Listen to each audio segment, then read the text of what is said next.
Hey everyone, welcome back. We're continuing reading The Sword of Allah's fantastic book. Glad we put it on the club reading list. Let's continue. Malik took this as a challenge to his judgment and his ability to command the army. I shall not send them away, he bristled. You have grown senile and your brain is weak. At this, that sounds like something I'd say to Joe Biden. Oh, but see, Malik is in the wrong actually right here because he put the family, the most vulnerable, within arm's reach of the enemy.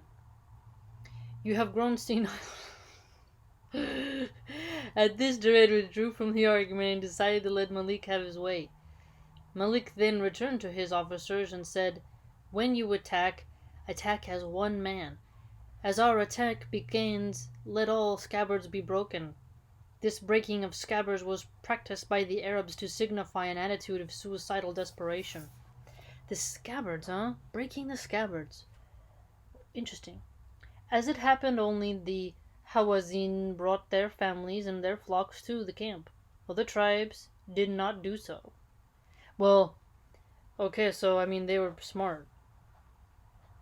They were smart not to bring their families into a battle area. The Prophet did not want any more bloodshed, but had no choice except to set out to face this new enemy. He had no intention of waiting for another coalition to form against him and attack him as had happened 3 years before at the Battle of the Ditch. Moreover, if he waited on the defensive in Mecca and the enemy remained poised at Autas, the situation would lead to a stalemate which could last for months. Stalemate. And the Prophet could not afford to waste all that time. He had to attend to organizational matters and set about the conversion of the tribes of Arabia, while the psychological impact of the fall of Mecca was still fresh in the minds of the Arabs. Okay, so the conversion of the tribes of Arabia. Well, many have indeed changed, right? With a large hostile concentration at Autas, he would not be able to carry out these tasks. In any case, a strong enemy challenge to his authority as this stage would reduce the impact the Muslims' conquest of Mecca had made on the Arab mind. This challenge had to be met. This opposition had to be crushed. The Prophet's decision to advance from Mecca created the unusual situation of both sides moving forward to fight an offensive battle. Okay, so they're both going at it. He's right about the psychological aspect, right? On January 27th, 630, the 6th of Shawwal, 8 Hijri, the Muslims set out from Mecca. The army consisted of the original 10,000 men who had conquered Mecca plus 2,000 new converts, so he got 12,000 too. Malik had 12,000 as well, didn't he? Yeah.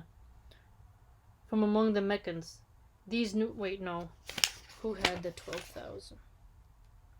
No, they did, yeah. Malik has 12,000 as well, so they both have 12,000. These new Muslims were of doubtful value, as Islam had not really entered their hearts. They had come because they supposed that this was the right thing to do. Among them were Abu Sufyan. He's back. I don't know, now every time he's mentioned, I think of him as kind of like a funny figure. It's like he was so bad. He was such a pain in the thorn. Flip sides, his wife smacked him. He gets called out, and he's like a parrot. And Sufwan bin Umayyah. The latter had been given 4 months in which to make up his mind about the new faith, but was now favorably inclined towards the Prophet, and had gone so far as to lend the Muslims 100 coats of mail for the forthcoming battle. He got access to resources. Wow. Interesting. Good. It's pretty good. Helps the arrows not get in. Imagine if they had those coats of mail, like 5 of them somewhere in a museum. That'd be very cool to see, wouldn't it? The Muslim advance from Mecca was led by a contingent of 700 men from the Bani Sulaim, operating under the command of Khalid. Okay, so Khalid, he's got people from the Bani Sulaim tribe, and he's got 700 people under his belt.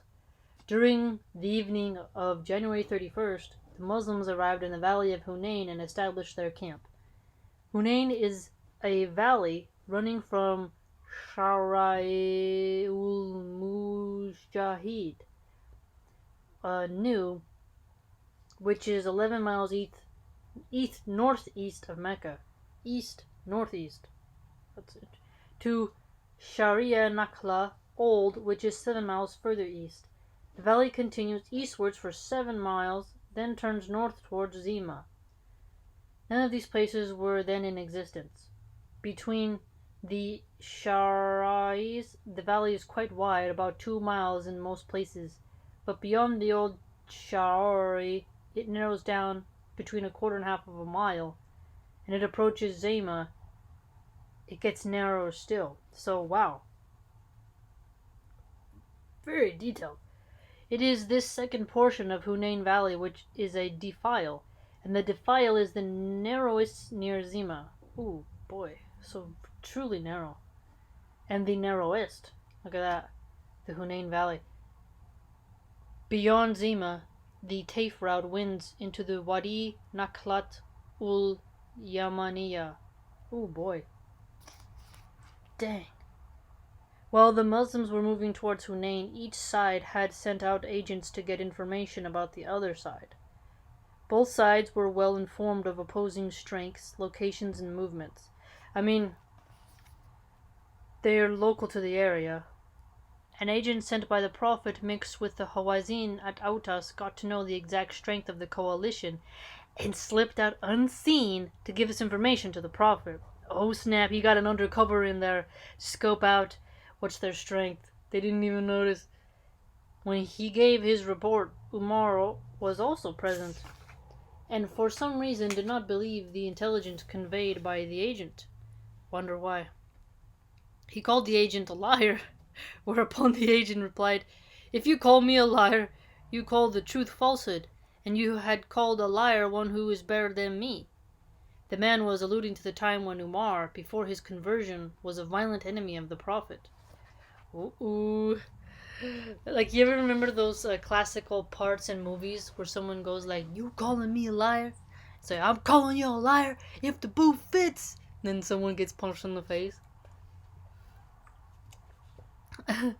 "You calling me a liar?" Umar suddenly turned to the Prophet and said, "Did you hear that?" "Steady, O Umar," replied the Prophet.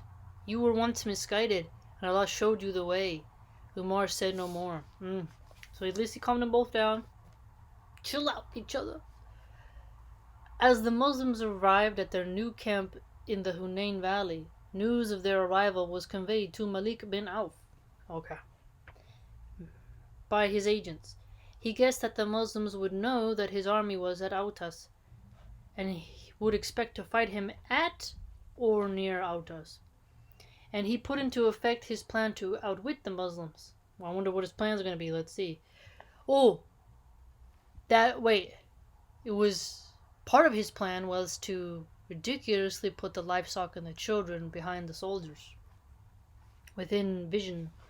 Before the dawn on February 1st, 630, the 11th of Shawwal, 8 al-Hijri, the Muslims formed up in marching order to advance to Autos, where they expected to engage the enemy.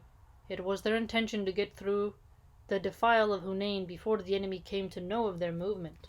Okay, so they're basically being not spotted yet. They haven't been spotted yet. The advanced guard again consisted of the Bani Sulaim under Khalid, and behind it marched various Muslim units, including the group of 2,000 Meccans. Okay, so the Meccans who are there, they're joining. It's good. They could have stood out, but it's good they didn't. The camp was left standing at the base of the operation. As the first glow of dawn appeared in the eastern sky, the advance guard entered the defile, and about 2 miles short of Zima, eagerly anticipating a lively battle with a surprised enemy at Autas. Khalid increased his pace, and then the storm broke. Uh-oh. What's gonna happen? Khalid was the first to receive the shock of the ambush. Oh my gosh, he got an ambush. The quiet of the dawn was shattered by 1,000 piercing yells, and the arrows came not in 10s or 20s, but in hundreds. They came like hailstones, whistling and hissing, striking horse and man. The Bani Sulaim did not stop to act against the enemy. They did not stop to think or take cover. They turned as one man bolted. Khalid shouts to his men to stand fast or lost in the noise and confusion. He himself was badly wounded and was carried away with the tide of fleeing men and horses. But after riding a short distance he fell off his horse and lay still, unable to move because of his wounds. Wow, so Khalid, he got hurt. He got hurt, man. Wow. They just were going at it. Do you imagine the sound of that, right? Just straight ambush. Ooh, the intense adrenaline just shocking your blood. So many arrows. So many arrows. So many arrows.